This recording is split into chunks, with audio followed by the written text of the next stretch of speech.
Bismillahirrahmanirrahim. Alhamdulillahirabbil alamin. Wassalatu wassalamu ala asyrofil anbiya'i wal mursalin wa ala alihi wa sahbihi ajma'in.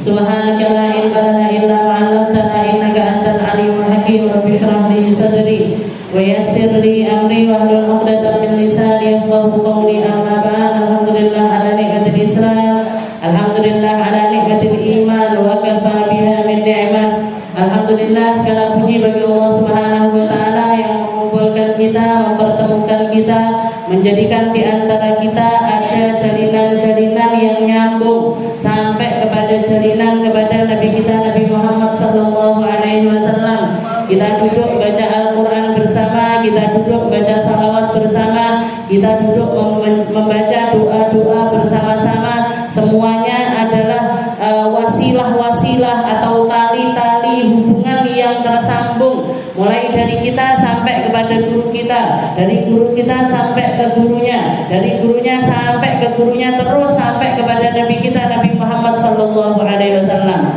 Semoga Allah Ta'ala jaga hubungan ini, jaga tali ini, jaga persatuan ini, agar anak cucu kita pun masih diberi kesempatan sama Allah Ta'ala untuk menikmatinya, untuk merasakannya, untuk ada di dalam lingkungan-lingkungan yang baik, lingkungan-lingkungan yang indah, lingkungan-lingkungan yang menyelamatkan dunia mereka sampai akhirat mereka, lingkungan yang akan bawa mereka kepada sebuah lingkungan yang baik dan semakin baik lagi, sebuah kelompok yang akan dibanggakan oleh Nabi kita Nabi Muhammad sallallahu alaihi wasallam, karena satu-satunya hal yang dibanggakan oleh Nabi Muhammad ketika mengatakan saya adalah manusia terbaik wala fakhr, katanya Nabi, tapi saya enggak bangga dengan itu.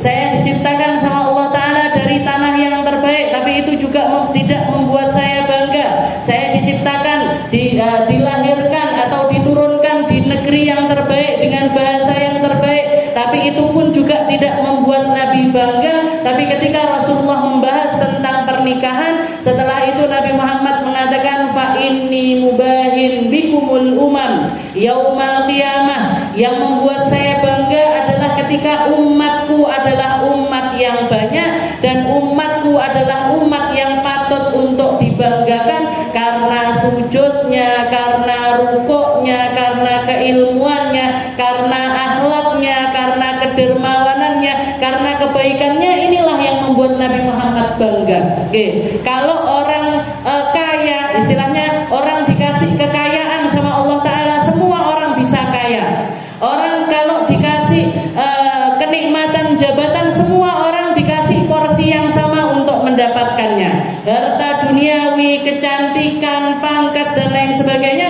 semuanya adalah sesuatu yang Allah Ta'ala ratakan. Orang baik, orang gak baik bisa dapat. Orang muslim, orang non muslim, semuanya bisa mendapatkan hal tersebut. Tapi sesuatu yang tidak bisa didapatkan kecuali lewat usaha-usaha serta keseriusan, yaitu sesuatu yang ada di dalam hati-hati mereka, berupa indahnya iman, berupa indahnya Islam, berupa indahnya kepengikutan kepada Nabi kita Nabi Muhammad sallallahu alaihi wasallam. Ini enggak akan bisa, ini enggak akan terjadi kecuali ketika seseorang mengusahakan hal tersebut. Oke, kayak jenengan semuanya dihadirkan hari ini di tempat ini jam ini. Oke, ini semuanya tidak akan terjadi kecuali karena ada usaha. Oke, ada usaha mulai dari orang yang mewakafkan tempat ini, ada usaha dari beliau-beliau yang diberi amanat untuk menjaga tempat ini, ada amanat dari orang-orang yang memfasilitasi kita untuk bisa duduk di sini, serta kemauan panjenengan semuanya untuk berangkat ke sini. Nggih, jadi gelem apa ndak tarene niku. Nggih, yang ditari itu hatinya, bukan kalau masalah deket. Nggih, kalau kita ngomongin omahku adoh, nggih, angel lek teko, nggih, semomae paling adoh iso teko. Nggih, tapi yang paling dekat kadang-kadang enggak datang. Nggih, berarti apa yang narik? Hati. Nggih, yang narik kita adalah hati, yang narik kita adalah keimanan, yang narik kita adalah pengen opo enggak golek sesuatu yang akan kita bawa mati. Nggih, mau opo enggak? arene niku. Nggih, karena sedekat apapun kita dengan kebaikan, tapi kalau hati kita nggak ada di tempat tersebut, nggih boten budal ya. Nggih, nggak berangkat, nggak dapat jatah. Meskipun rumahnya pepetan sama masjid, sehari 5 kali dia dengar azan, mendengarkan azan dengan jelas di telinganya, tapi lek ndak dikei langkah ke sana, ya ndak budal dia. Ternyata seperti itu haliahnya. Dan ini yang Nabi Muhammad kurang deket apa sama yang namanya Abu Lahab, pamannya Nabi, orang yang paling gembira dengan lahirnya Nabi, bahkan sampai membanggakannya ketika pembantunya ngasih tahu Nabi Muhammad, Aminah sudah melahirkan, Abdullah punya anak yang pertama, ponakan saya sudah lahir, anaknya laki-laki. Ini saking gembiranya pembantu yang ngasih kabar itu dimerdekakan. Dimerdekakan. Merdekakan budak itu bukan perkara yang ringan. Merdekakan budak itu bukan harga yang kecil, tapi harga yang sangat mahal. Karena waktu itu sesuatu yang termasuk price list, istilahnya punya harga tinggi itu kalau orang punya yang namanya budak. Karena manusia itu diperjualbelikan pada saat tersebut. Semakin dia punya kemampuan, semakin dia punya skill, semakin dia punya sesuatu yang istimewa di dalam dirinya, maka harganya juga semakin mahal. Jadi dibebaskan, kamu merdeka, kamu saya lepaskan, kamu sudah tidak lagi menjadi budakku. Suwaibah, perempuan pertama, perempuan yang pertama kali mengkabarkan tentang kelahirannya Nabi, dibebaskan sama Abu Lahab. Tapi ternyata menjadi seseorang yang bahkan kekufurannya dinaskan oleh Allah Ta'ala di dalam Al-Quran. Tabbat siada Abi Lahab wa tab. Abu Lahab itu nggak mungkin selamat. Abu Lahab itu nggak mungkin ada di dalam surga. Abu Lahab itu nggak mungkin nggak diselamatkan. Istilahnya nggak mungkin diselamatkan oleh Allah Ta'ala. Padahal hubungan darahnya dengan Nabi begitu dekat. Padahal hubungannya dengan Nabi begitu dekat. Apa yang memisahkan? Apa yang memisahkan? Sama seperti perpisahannya Kan'an dengan Nabi Allah Nuh, yang dikatakan oleh Allah Ta'ala ketika Nabi Nuh mengatakan, Ya Rabb, innahu min ahli. Ya Allah, Kan'an ini putraku, darah dagingku, yang lahir dari rahim istriku. Di dalam pernikahanku, aku didik dia sampai dewasa. Kok ternyata dia masuk di dalam golongan yang engkau tenggelamkan? Katanya Allah Ta'ala, Ya Nuh, innahu laisa min ahlik, innahu amalun ghairu saleh. Ya Nuh, dia bukan keluargamu karena dia tidak beramal seperti amalmu. Jadi nasab terputus. Nasab terputus, hubungan duniawi terputus. Semua hal akan terputus di hari kiamat kecuali mereka-mereka yang menjalin hubungannya ini karena Allah Subhanahu wa Ta'ala. Kayak kita sekarang duduk, nggak ada kepentingan di antara kita. Saya nggak lagi nyalek, Bu. 1, 2, 3, saya nggak punya kepentingan untuk jadi pemimpin politik dan lain sebagainya, dan mengharap apa-apa dari jenengan. Kita cuma duduk bersama, ya Bu, ini loh ada ijazah, saya punya ijazah dari guru-guru saya untuk baca Hizib Nasr setelah ba'da duhur itu. Guru saya nganjurkan untuk baca La ilaha illallah al-malikul haqqul mubin 100 kali, karena majelis kita terbatas, yuk kadang-kadang didiskon 30, kadang 40, kadang saya baca 50%, kadang 30%. Jadi sebisanya. Setelah itu kita baca Hizib Nasr yang di karang atau disusun oleh salah seorang ulama, yaitu Al-Habib Abdullah bin Alawi Al-Haddad. Ya Bu, nyari sambungan sama Imam Haddad. Ngajinya apa? Ngajinya Bidayatul Hidayah. Nyari sambungan sama siapa? Nyari sambungan sama Abi Hamid Muhammad bin Muhammad Al-Ghazali. Imam Ghazali, salah seorang imam di dalam tasawuf yang paling terkenal dengan keilmuannya. Sampai para ulama itu mengatakan kadal ihya ayyakuna Qur'anan.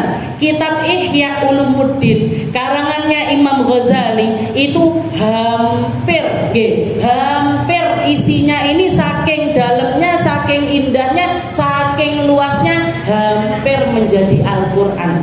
Sampai dikatakan seperti itu, gak akan menyamai Al-Qur'an. Al-Qur'an gak mungkin disamai dengan apapun, tapi saking dalamnya, Ihya Ulumuddin, itu para ulama sampai mengatakan kadal ihya ayatuna Qur'an. Nyari sambungan sama Imam Ghazali, nyari sambungan sama Habib Abdullah bin Alawi Al-Haddad. Mau ngaji kita baca Nawaitu Ta'allum wa Ta'lim, nyari sambungan sama siapa? Habib Abdullah bin Alawi Al-Haddad. Ditambah lagi ada doa di situ, Allahumma inna nas'aluka al-ilma ladunni wal mashraba safil hani ya Wahhab ya Ghani. Ini doanya siapa? Ini doanya Syekh Abu Bakar bin Salim, Fakhrul Wujud, seseorang yang dikatakan kehadiran beliau, kelahiran dari beliau, Habib Syekh Abu Bakar bin Salim ini menjadi satu ruh yang dibanggakan oleh semua makhluknya Allah Subhanahu wa Ta'ala. Beliau selama 40 tahun mujahadahnya Imam Habib Syekh Abu Bakar bin Salim itu dikatakan selama 40 tahun beliau jalan kaki dari negerinya yang ada di Inan, pergi bolak-balik setiap malam ke daerah Tarim. Kalau kita bayangkan jaraknya itu mungkin dari Tulungagung Munut, bolak-balik setiap malam jalan kaki. Setelah itu beliau akan mengelilingi seluruh masjid yang ada di negeri Tarim. Di Tarim itu dikelilingi semua masjid-masjidnya, sholat di situ beberapa rakaat sambil ngisi bak-bak mandinya. Jadi ngiseni bak mandi yang ada di daerah Tarim. Padahal dikatakan masjid di Tarim itu waktu itu, zaman itu ada lebih dari 360 masjid. Setiap malam beliau jalan kaki. Bayangkan dari El Sagap ke sini aja loh, saya naik jalan kaki ini kok awang-awangan. Lah kok ini dari Tulungagung ke Ngunut jalan kaki setiap malam. Dan itu enggak ada satu orang pun yang tahu. Enggak ada orang tahu kalau beliau melakoni itu setiap malam. Sampai dikatakan suatu hari ketahuannya itu gara-gara beliau jalan ketika musim dingin yang amat sangat, sampai kulitnya itu sangat-sangat kering, setelah itu terkelupas. Jadi kulitnya itu saking keringnya sampai ngopek, akhirnya berdarah, keluar darah. Orang-orang melihat itu menjadi jejak kaki, istilahnya ada jejak darah dari masjid ke masjid. Setelah diteliti, dilihat sama orang, ada yang jajal delok isopo to asline sing setiap malam itu kalau subuh kok semua masjid di Tarim itu semuanya kok sudah penuh sama air. Ternyata yang melakukannya adalah Syekh Abu Bakar bin Salim. Syekh Abu Bakar bin Salim. Jadi mujahadahnya luar biasa. Sepanjang hidupnya kakinya nggak pernah selonjor. Jadi linggue tasyahud akhir terus. Awake dhewe ngeten lho, ngeten geringingan. Yang luncur loh, saya obah-obah geringingan kian bangga. Ini Syekh Abu Bakar bin Salim dikatakan beliau kaki sepanjang hidupnya nggak pernah duduk kecuali tawarruk. Dan pandangan matanya nggak pernah sama sekali melihat ke atas langit. Ketika ditanya kenapa wahai Syekh kok nggak pernah berani untuk mandang ke atas langit, katanya beliau, kalau aku naikkan mata ke atas, aku takut azabnya Allah Ta'ala seketika itu akan mengenai diriku, saking buruknya kelakuanku. Saking buruknya kelakuan. Lawa edw iki opo nggih. Lek orang seperti Syekh Abu Bakar bin Salim aja menganggap dirinya semacam. Itu doanya beliau niku, Allahumma inna nas'aluka al-ilma ladunni wal mashraba safil hani. Itu doanya Syekh Abu Bakar bin Salim. Nggih. Nanti di akhir setelah kita ngaji, ya Rabbana tarafna bi annana tarafna wa annana, niku karangannya Habib Abdullah bin Husain bin Thahir. Yang ngarang kitab Sulamut Taufik, yang ngarang qasidah ya Arhamar Rahimin, Sahibul Qasidah. Dikatakan Habib Abdullah bin Husain bin Thahir ini orang yang hidup sezaman sama beliau, ya orang yang hidup sezaman dengan beliau. Setelah itu ditinggal wafat oleh Habib Abdullah. Mereka mengatakan, kami ketika masih ada Habib Abdullah bin Husain bin Thahir, mau kami duduk bersama beliau atau kami nggak duduk bersama beliau, kami nggak merasa kalau kami ini sedang ada di dunia. Koyok wis neng akhirat jadi, saking nikmatnya itu kami tidak merasa ketika kami bersama Habib Abdullah bin Husain bin Thahir, koyok kita itu nggak di dunia tapi kita sudah ada di alam akhirat. Saking nikmatnya, saking indahnya, saking sejuknya, apapun yang dilakukan oleh Habib Abdullah bin Husain bin Thahir itu menjadi sesuatu yang menenteramkan memuliakan semua orang. Jadi sampai sekarang termasuk haul yang besar yang ada di Hadramut sana itu haulnya Habib Abdullah bin Husain bin Thahir. Jadi sambungannya akeh nih Ibu. Pian dengan duduk di sini wis daftar neng dindi. Daftar dadi murid Imam Haddad, daftar dadi murid Syekh Bakar bin Salim, dadi murid Imam Ghazali, dadi murid bareng-bareng mugi-mugi nggih. Mugi-mugi istiqomah, mugi-mugi barokah, mugi-mugi sama Allah Ta'ala dikasih tambahan-tambahan nikmat-nikmat yang baik agar kita senantiasa semakin pantas untuk dianggap murid sama beliau-beliau. Karena kalau murid membanggakan gurunya niku biasa. Murid membangga guruku iki biasa niku. Semua murid bangga sama gurunya. Tapi kalau sudah guru bangga sama muridnya niku sing istimewa. Itu adalah sesuatu yang istimewa. Kita lanjutkan pembahasan kita di dalam kitab Bidayatul Hidayah ila Anqal. Qala al-muallif rahimahullahu ta'ala wa nafa'ana bihi bi ulumi fid dharain amin. Wa yajharu bi qawlihi amin min fil jahriyah wa kadzalika al-ma'mum wa yaqrunu al-ma'mum ta'minahu ta'minil imam ma'an la ta'qiban. Kemarin kita masih bahas di dalam adabul imamah wal qudwah. Adabnya seorang makmum dengan imam. Adabnya imam juga adabnya makmum. Ini adalah perkara-perkara dohiriyah yang diaturkan oleh Imam Ghazali untuk menyempurnakan sholat kita, mau kelihatannya ataupun juga batinnya. Sing ketok ataupun yang enggak ketok dibenahi sama Imam Ghazali. Sampai kepada lafaz di mana beliau mengatakan, wa yasqutul imam saktata aqibal Fatihah liyatuba ilaihi nafsu. Katanya beliau, kalau kita menjadi seorang imam, salah satu adabnya imam, kalau kita jadi imam, setelah baca Fatihah hendaknya diam sebentar. Sebatas apa? Sebatas ngasih kesempatan kepada makmum untuk menyelesaikan surat Al-Fatihahnya. Untuk ngasih kesempatan sama makmum untuk membaca surat Al-Fatihah di waktu tersebut. Antara amin sama surat. Antara amin, jadi setelah amin niku mandek sik sedilu.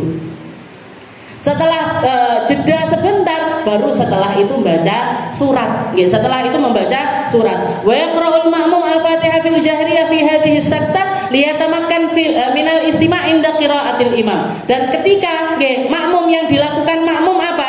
Makmum membaca Fatihah di sela-sela waktu tersebut.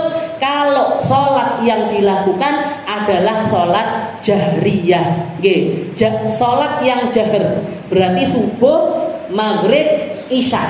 Subuh, maghrib, isya ini makmum hendaknya tidak membaca Fatihah berbarengan sama imam, tapi bacanya setelah amin. Setelah amin baru kita baca Fatihah. Baru setelah itu kita membaca Fatihah. Tapi kalau di surat-surat yang sirriyah, kalau sholat-sholat yang sirriyah, kapan ini kita baca Fatihahnya? Setelah baca iftitah.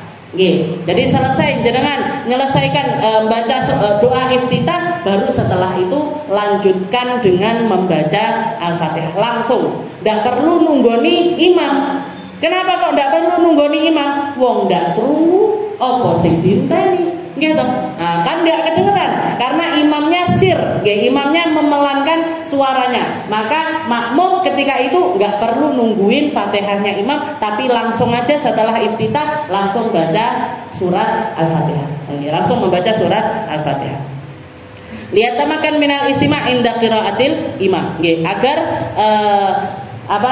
makmum ini punya kesempatan untuk membaca surat Al-Fatihah. Wala yaqra'ul ma'mum as-surah fil jahriyah illa idza lam yasma' sautal imam. Dan dikatakan Imam Ghazali juga mengatakan hendaknya makmum tidak membaca surat. Kita kalau jadi makmum, kita enggak perlu membaca surat di sholat-sholat yang jahriyah. Di sholat subuh, maghrib, isya ini makmum enggak sunnah untuk membaca surat. Yang sunnah apa?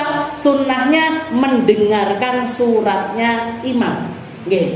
Jadi makanya sholat jamaahan itu benar-benar rabtu sholatil makmum bi sholatil imam. Kalau kita menjadi seorang makmum, kita itu sedang mengikatkan sholat kita dengan sholatnya imam. Imam baca Fatihah, kita diem nggak baca Fatihah. Imam berhenti baca Fatihah, baru kita membaca Fatihah. Imam baca surat, kita nggak perlu ikut baca surat, cukup mendengarkan suratnya imam. Jadi porsine pas, jadi porsi sholat itu tadi pas, tidak ada makmum yang terganggu dengan sesuatu yang dilakukan sama imam. Imam juga nggak perlu terganggu dengan apa yang dilakukan oleh makmum. Mek garek melok, imamnya takbir, awake dhewe takbir.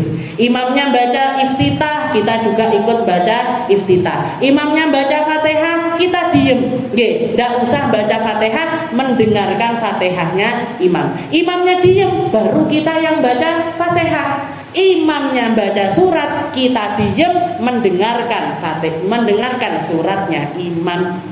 Makanya sebagian ulama mengatakan kalau kita pengen tahu kita ini di dalam sholat itu fokus apa enggak, khusyuk apa enggak, garek nakoni setelah salam eling apa enggak karo suratnya imam. Jadi misalkan imamnya sholat maghrib, kita makmuman sama imamnya. Imam rakaat pertama habis Fatihah baca surat Al-Ikhlas misalkan. Rakaat keduanya Fatihah baca surat Al-Maun misalkan. Niki makmumnya garek ditekoki bar salam Assalamualaikum warahmatullahi. Dek mang imame surat rakaat pertama suratnya opo, rakaat kedua suratnya opo. Niku saya yakin hampir 90% lali karo surate imam. Opo yo mang yo. Padahal surate nggih kuwi-kuwi tok nggih. Enggak sampai surat istilahnya surat Yasin apa piye? Apa surat Hamim As-Sajdah, apa surat yang panjang-panjang enggak. Yo panggang lutek niku. Juz bukan juz amma malahan biasane nggih niku lah nggih.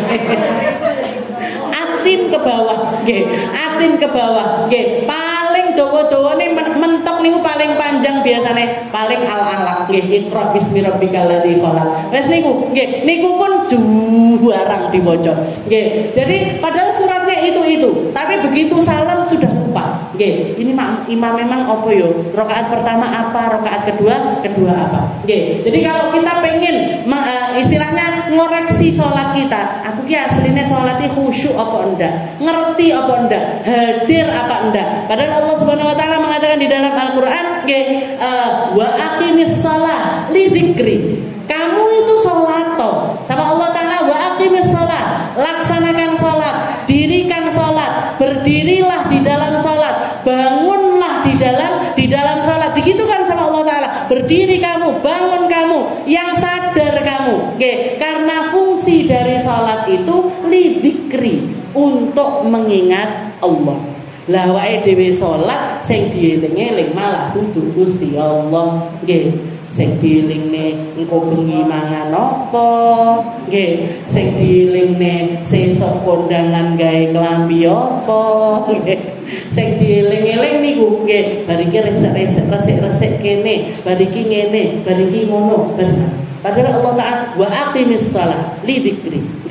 Bangun kamu. Bukan bangun badannya saja, tapi bangun jiwanya, bangun ruhnya, bangun pikirannya, bangun matanya, bangun telinganya, bangun anggota tubuhnya, agar semuanya ada fokus untuk nyari keingetan kepada Allah Subhanahu wa taala. Sing digoleki sama Allah taala itu. Wa aqimis shalah li dzikri. Makanya salat ini dohirnya disempurnakan sama para ulama dengan tatanan yang sedemikian rupa, agar apa? Kalau seperkara dohir saja kamu nggak bisa khusyuk, apa neh perkara batin. Kalau yang kelihatan kamu jaga Fatihahmu, kamu jaga suratmu, kamu jaga rukuk sujudmu saja kamu nggak bisa, terus kamu ngarep-ngarep hatimu itu dalam keadaan khusyuk, itu akan sangat jauh sekali. Akan sangat jauh sekali. Makanya sama Nabi Muhammad ditegur ketika ada seorang sahabat sholat gak karu-karuan sholat. Setelah itu datang di majelisnya Nabi. Katanya Nabi, innaka lam tusalli, salli. Katanya Nabi, sholaton neh kamu itu belum sholat. Sholat lagi dia. Duduk lagi di majelisnya Nabi. Katanya Nabi, salli fa innaka la tusalli. Fa innaka lam tusalli. Sholaton neh kamu itu belum sholat.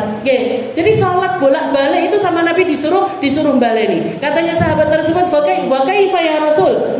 Gimana caranya saya sholat biar sholat saya ini dianggap ya Rasul? Dicontohkan sama Nabi. Kalau kamu berdiri, lihat istilahnya pandanganmu taruh ke arah tempat sujudmu. Setelah itu gerakkan, angkat tanganmu sampai ke telinga, lafazkan Allahu Akbar. Setelah itu baca iftitah, setelah itu baca Fatihah, setelah itu baca surat. Setelah dicontohkan sama Nabi, rukuklah seperti ini, iktidallah seperti ini, sujudlah seperti ini, duduklah kamu di antara dua sujud seperti diatur sama Nabi Muhammad. Dohirnya sholat sahabat tersebut. Dohirnya sholat itu diatur sama Nabi. Berarti apa? Yang kelihatan itu penting. Yang kelihatan itu penting karena yang kelihatan ini akan memacu hatimu untuk lebih khusyuk kepada Allah Subhanahu wa Ta'ala. Kalau misalkan orang mengatakan yang kelihatan itu enggak perlu, jenengan jajal sholat pakai sajadahnya bau, bisa khusyuk napa mboten? Iki asline ora diubah pirang tahun, langsung nggak fokus, langsung nggak fokus. Kok gitu? Sholat, kita sholat di depan kita pakai mukena kembang-kembang, wes pikiran wes, kok api kembangnya, ngitung kembangnya, pengalaman, ngitung kembangnya piro, godongnya piro. Jadi istilahnya yang nampak itu penting. Yang kelihatan, fokuskan mata, fokuskan telinga, fokuskan anggota badan, itu penting, bahkan sangat penting. Bahkan sangat penting. Makanya saya nggak setuju sama orang-orang yang mengatakan, heleh, belajar tasawuf aja, syariat dengah-dengah ae, fikih itu nggak usah terlalu nemen, nggak usah terlalu jelimet. Gimana kamu mau masuk ke dalam ilmu tasawuf kalau fikihmu nggak kuat? Semua ulama-ulama termasyhur itu, semua ulama-ulama ahli tasawuf, Imam Ghazali, Imam Asyadzili, pengarangnya Dalail Khairat dan lain sebagainya, semuanya dirintis dari dasar-dasar yang mengokohkan ilmu syariat. Salat dikencengi, puasa dikencengi, zakat dikencengi, ibadah dohir dikencangkan. Baru setelah itu mereka masuk ke dalam ilmu tasawuf atau ilmu tazkiyah yang akan membenahi keadaan hati. Kenapa? Karena dohir itu penting.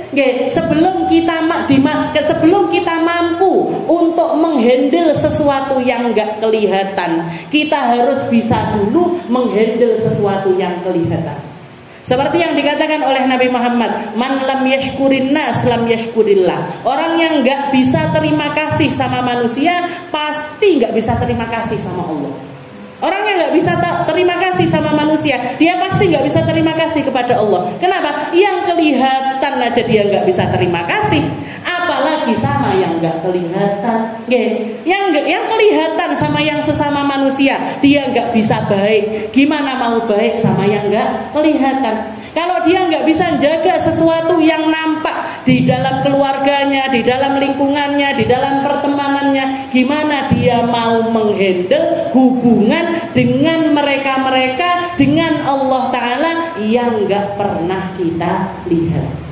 Jadi sebelum roh kita itu dibenahi, dohir itu penting untuk dibenahi. Dohir itu bukan tampilan, tapi keadaan. Bukan tampilan duduk opo sing tak gawe, apa yang nempel, apa yang saya kenakan, bukan. Tapi bagaimana kita menghandle apa yang kelihatan ini. Kita punya mata, gimana menghandle mata ini untuk enggak melihat perkara yang diharamkan. Kita punya telinga, gimana menghandle telinga ini untuk tidak mendengar perkara-perkara yang tidak manfaat atau kurang manfaat. Jadi tentang bagaimana kita mengatur itu semuanya. Sampai sedetail ini Imam Ghazali ngajari. Kalau imamnya Fatihah, kamu nggak usah Fatihah. Nanti kalau sudah jedanya baru kamu baca Fatihah. Nanti setelah imamnya baca surat, kamu menengok, diem mau. Kamu kalau jadi makmum kamu diem, fokus untuk mendengarkan suratnya imam. Biar imamnya juga fokus, makmumnya juga bisa mentadabburi apa yang dibacakan oleh imam. Makanya zaman istilahnya orang-orang yang ada di dalam lingkungan yang ngerti tentang Al-Quran, yang ngerti tentang Al-Quran, mereka bahkan sampai mampu sholat itu suratnya disesuaikan dengan haliah yang terjadi. Suratnya disesuaikan dengan haliah yang terjadi. Makanya Nabi Muhammad mengajarkan, kalau kamu sholat duha, maka sebaiknya baca surat ad-duha. Wad-duha wal-laili idza saja. Biar apa? Biar gandeng. Kamu sholat duha dan yang kamu baca juga adalah surat ad-duha. Kalau enggak surat ad-duha, dianjurkan baca surat asy-syams. Kenapa? Karena saat itu matahari sedang bersinar dengan terangnya. Kalau malam baca surat Al-Lail, ben pas bengi sing diwaca surat Al-Lail, ditadabburi maknanya, ditadabburi makna apa yang ada di dalamnya. Wa la yazidul imam ala thalath fi tasbihatir ruku' was sujud. Setelah itu Imam Ghazali mengatakan, ini untuk imam ini judulnya adab imam sama makmum. Adabnya imam sama makmum. Beliau mengatakan wala yazidul imam ala thalath fi tasbihatir ruku' was sujud. Kalau kamu jadi imam, rukukmu ataupun sujudmu jangan lebih dari tasbih 3 kali. Kalau rukuk subhana rabbiyal a'la wa bihamdi. Salah. Subhana rabbiyal azimi wa bihamdi. Subhana rabbiyal azimi wa bihamdi. Subhana rabbiyal azimi wa bihamdi. Cukup 3 kali. Ndak usah peng 5, ndak usah peng 7, ndak usah peng 9, kebanyakan. Kalau 1 ketitian, 1 itu sudah sah. Tapi yang sempurna adalah 3. Kalau kamu jadi imam, fokuskan di 3, nggak usah lebih dari 3. Biar apa? Biar pas porsinya. Tapi kalau kamu sholat sendirian terserah, mau jenengan tasbihnya peng 100, arep peng 200, arep peng 300, arep peng 1000, di dalam rukuk kita monggo, silahkan. Yang penting disesuaikan. Kalau kita rukuk panjang, i'tidal panjang, sujud panjang, berarti suratnya juga harus pakai surat-surat yang panjang. Jadi syaratnya sholat itu biar tampilannya seperti yang diaturkan sama Nabi Muhammad SAW. Para ulama itu mendefinisikan rukun tawilah itu cuma berdiri. Rukun yang panjang, rukun fi'liyah yang panjang itu cuma berdiri. Selain itu semuanya adalah rukun qasirah. Maksudnya rukun qasirah ini apa? Rukun pendek. Maksudnya rukun pendek ini apa? Rukun pendek ini gak boleh lebih panjang daripada berdiri. Jadi kalau kita berdiri sing diwaca Fatihah, setelah itu surate kulhu, surate kulhu, rukuknya juga harus lebih pendek daripada berdiri. I'tidalnya harus lebih, istilahnya setara dengan bacaan i'tidal yang biasa. Sujudnya duduk di antara, semuanya setara, seporsi itu. Tapi kalau kita aku pengen rukuk panjang, i'tidal panjang, sujud panjang, duduk di antara 2 sujud panjang, yang harusnya bacanya 3 kali, pengen tak baca 100 kali, maka berdirinya juga harus panjang. Minimal baca Fatihah dan surat Al-Baqarah.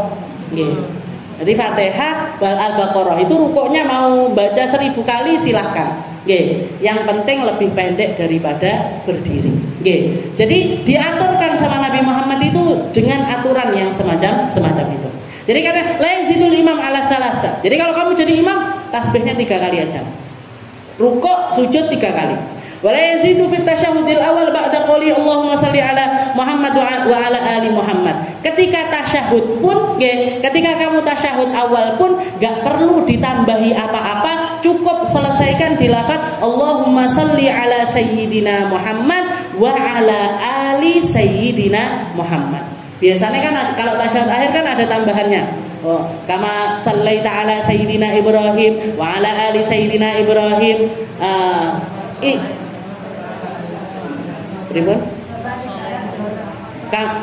Wa barik ala sayyidina Muhammad wa ala ali sayyidina Muhammad kama barakta ala sayyidina Ibrahim wa ala ali sayyidina Ibrahim innaka Hamidum Majid. Itu tambahannya di tasyahud akhir.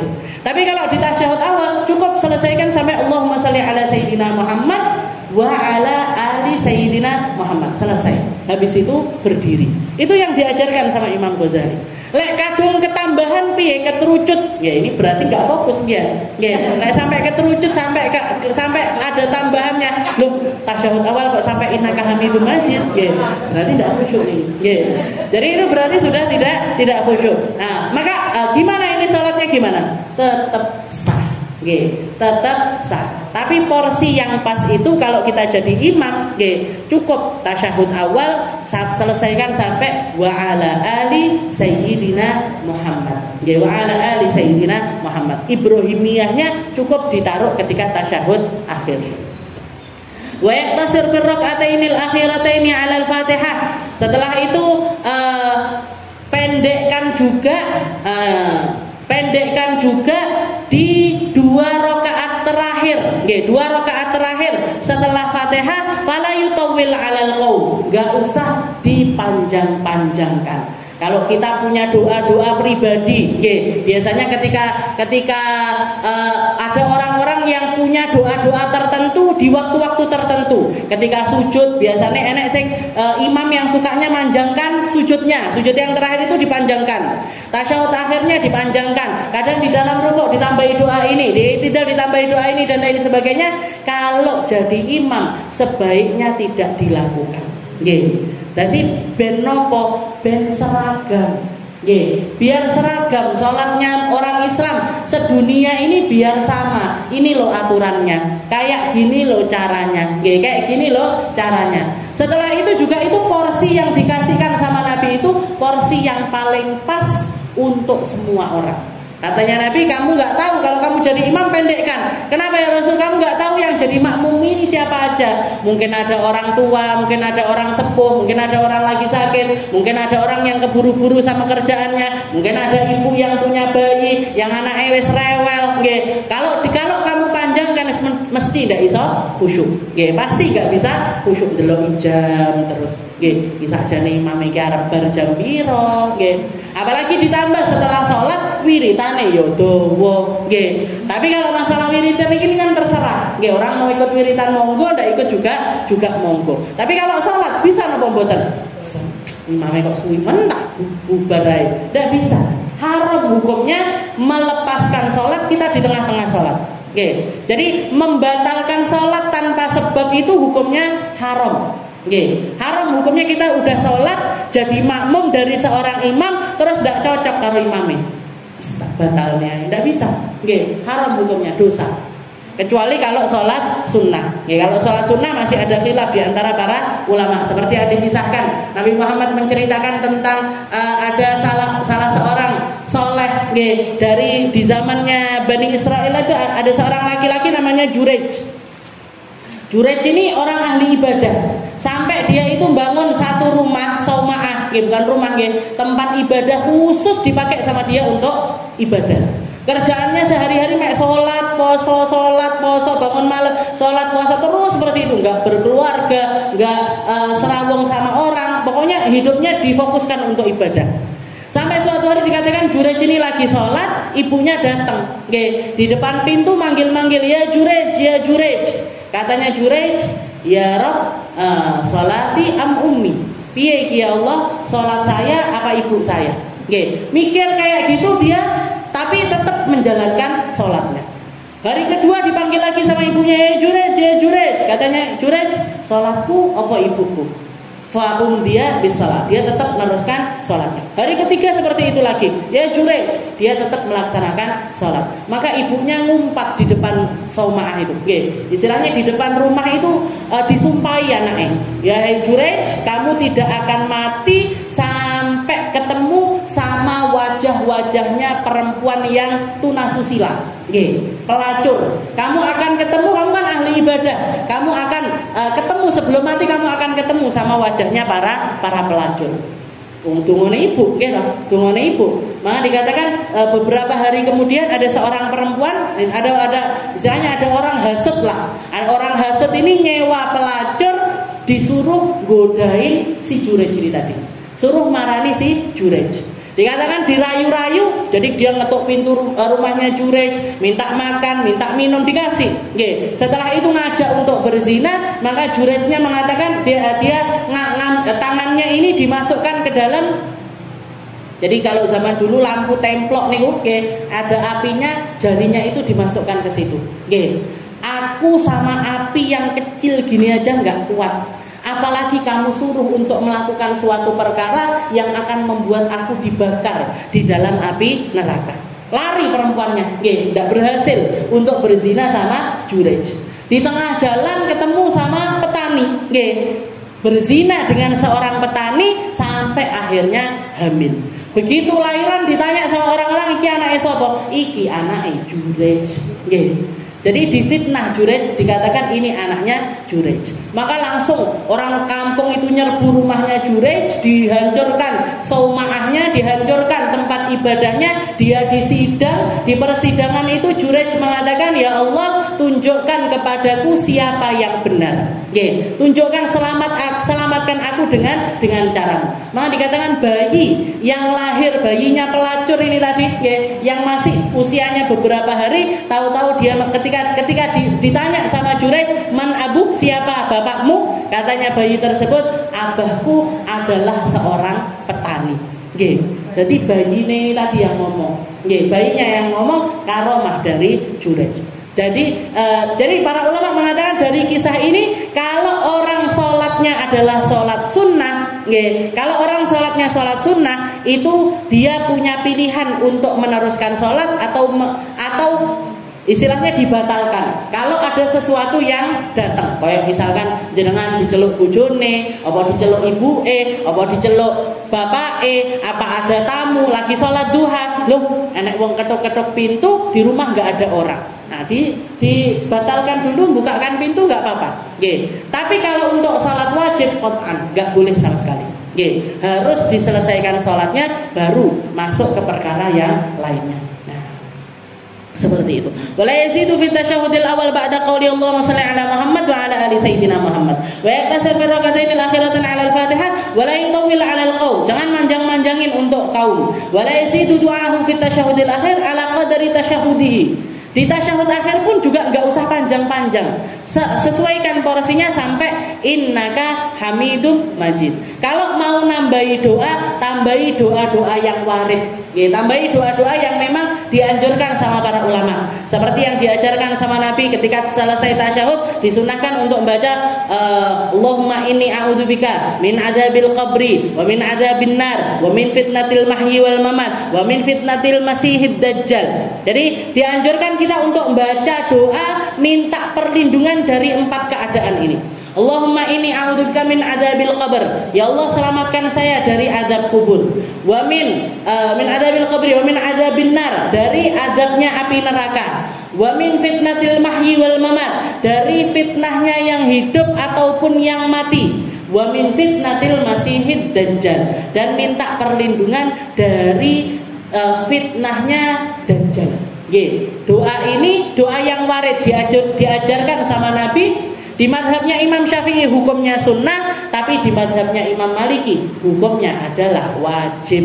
Ya sudah, ditambahi doa yang ini tadi. Ditambah doa ini. Wes ndak usah dawa-dawa, ndak usah nyari-nyari. Ngene-ngene tasyahud akhir maca dungane Yasin, maca dungane Baqi Muqaddam, maca dungane ndak pas iki. Jadi boleh situ ala tasyahud akhir al-qadatu. Wa salatu ala Muhammad Rasulullah sallallahu alaihi wasallam. Jadi diselesaikan di lafaz salawat kepada. Wa yanwil imam inda taslim assalamu alal qaum wa yanwil qaum bi taslimihim jawabahu. Setelah itu dikatakan ketika salam, ketika kita mengucapkan salam, hendaknya imam ketika mengucapkan salam itu niat salam sama makmum, niat salam sama kaum atau makmum yang sedang berimam kepada dirinya, dan makmum ketika mengucapkan Assalamualaikum warahmatullah, assalamualaikum warahmatullah, diniati jawabi salamnya imam. Jadi lafadznya sama-sama, lafadznya sama. Assalamualaikum warahmatullah, assalamualaikum warahmatullah. Sama kayak kalau kita ketemu satu sama lain. Yang satu mengucapkan assalamualaikum warahmatullah, dijawabnya waalaikumsalam. Tahu waalaikumsalam. Ketika sholat pun juga begitu. Imam ketika salam, niatnya salam sama para hadirin, sama para makmumnya. Makmum ketika mengucapkan salam, niat jawabi salamnya imam. Duduk salam dewe-dewe. Duduk salam dewe-dewe. Assalamualaikum warahmatullah, assalamualaikum warahmatullah. Iki asline salam karo sapa? Empuh yo mek dikongkon ngono tok. Yo pokoke salam mboten. Tapi imam niatnya nyalami makmum, makmum niatnya jawab salamnya imam. Walaupun tidak pakai kalimat waalaikumsalam, tapi kalimatnya sama, assalamualaikum. Bitaslim jawaban. Wa yathibul imam sa'ah yafrugh minas salam wa yuqbil 'alan nas biwajhi wa la yathib in kana khalfahu nisa liyansarifna awwalan. Saya itu dikatakan wa yathibul imam sa'ah yafrugh minas salam. Setelah salam kasih jeda waktu sebentar untuk berdoa masing-masing. Kasih jeda sebentar untuk saling berdoa. Istilahnya itu adalah momen seseorang baru menyelesaikan sholat. Enek sing melek ambekan, enek sing melek merenung, enek sing melek donga langsung dan lain sebagainya. Kasih waktu sebentar untuk punya masa sendiri-sendiri, merenungkan sholatnya masing-masing. Kalau yang ada di kebiasaannya kita kan biasanya baru salam langsung salam-salaman. Apa salah itu? Boten. Itu bukan sesuatu yang salah. Tapi kalau baiknya, kalau kita ngambil baiknya, sebaiknya waktunya bukan setelah salam langsung, tapi setelah selesainya zikir. Jadi afdolnya, kalau mau ngambil afdolnya kalau mau salam-salaman taruh setelah kita itu wiritan. Jangan assalamualaikum warahmatullah, assalamualaikum warahmatullah, salim. Kan biasanya di masjid-masjid kita ngoten, gitu.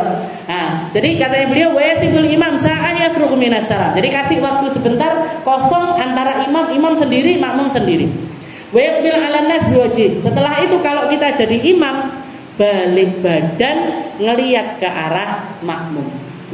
Ngelihat ke arah makmum. Ada sebagian ulama yang mengajarkan begitu selesai salam langsung imamnya balik badan. Tapi sebagian lagi ada beberapa bacaan yang dibaca baru nanti di tengah-tengah baru balik badan. Baru balik badan. Tapi yang jelas imam ini sebaiknya begitu selesai sholat dia wiritannya itu istilahnya nggak langsung pergi, tapi ada waktu untuk dia yang berhadap-hadapan dengan makmum. Seperti yang dilakukan sama Rasulullah Shallallahu Alaihi Wasallam. Dikatakan para sahabat itu kalau sholat, kalau mereka sholat itu rebutan tempat di tempat paling depan sebelah kanan. Jadi yang tinggi rebutan nih depan sebelah kanan. Tapi para sahabat ini tertib. Kalau dilihat depan sebelah kanan sudah penuh, ya sudah mereka ke sebelah kiri. Sebelah kiri sudah penuh, baru barisan kedua sebelah kanan yang dicari. Saya tinggi rebutan sebelah kanan. Nah, nanti baru kanan sudah penuh, baru ke baris kedua yang sebelah kiri, terus sampai belakang. Kenapa kok yang diburu sebelah kanan? Karena dikatakan begitu Nabi Muhammad itu selesai sholat, beliau itu mesti ada waktu untuk balik badan, duduk miring ke sebelah kanan. Saya didelai makmum yang ada di sebelah kanannya Nabi Muhammad Shallallahu Alaihi Wasallam. Makanya para sahabat caper lah istilahnya. Caper, melek delok, pengen dekat, pengen mandang langsung. Kalau yang sebelah kiri ya kelihatan, tapi dari samping wajahnya Nabi. Kalau dari yang sebelah kanan bisa langsung melihat ke wajahnya Rasulullah Shallallahu Alaihi Wasallam. Jadi balik badan itu sunnahnya Nabi. Balik badan itu sunnahnya Nabi. Wala yatibu ingkana khalfahun nisa liyansarifna awalan. Dan kalau sudah bubaran bubaran nggih, kalau sudah bubaran sebaiknya jamaah laki-laki ini bubarane keri.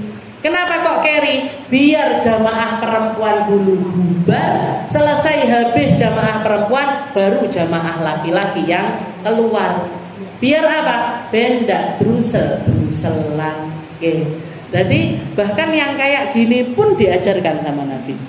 Diaturkan. Jadi kalau misalkan semua orang belajar ngerti kudune ngene, wis teratur niku.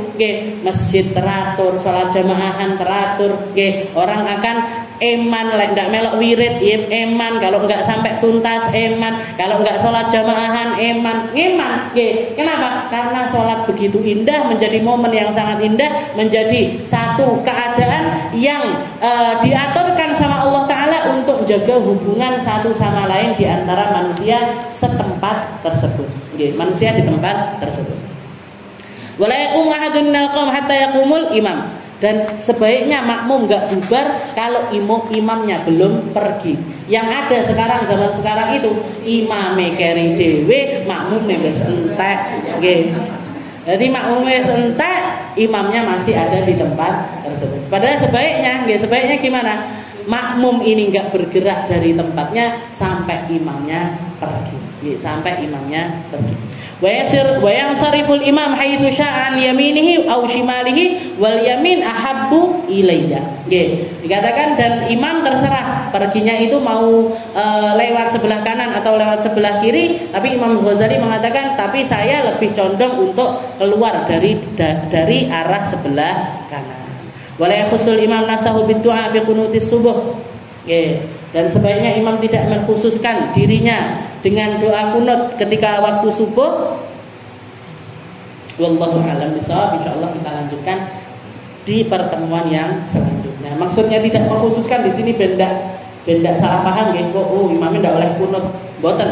Tapi kalau baca doa kunut niku kan Allahumma hdini fiman hadait wa afini fiman afait. Kalau kita jadi imam sebaiknya enggak Allahumma hdini, tapi pakai lafaz Allahumma hdina.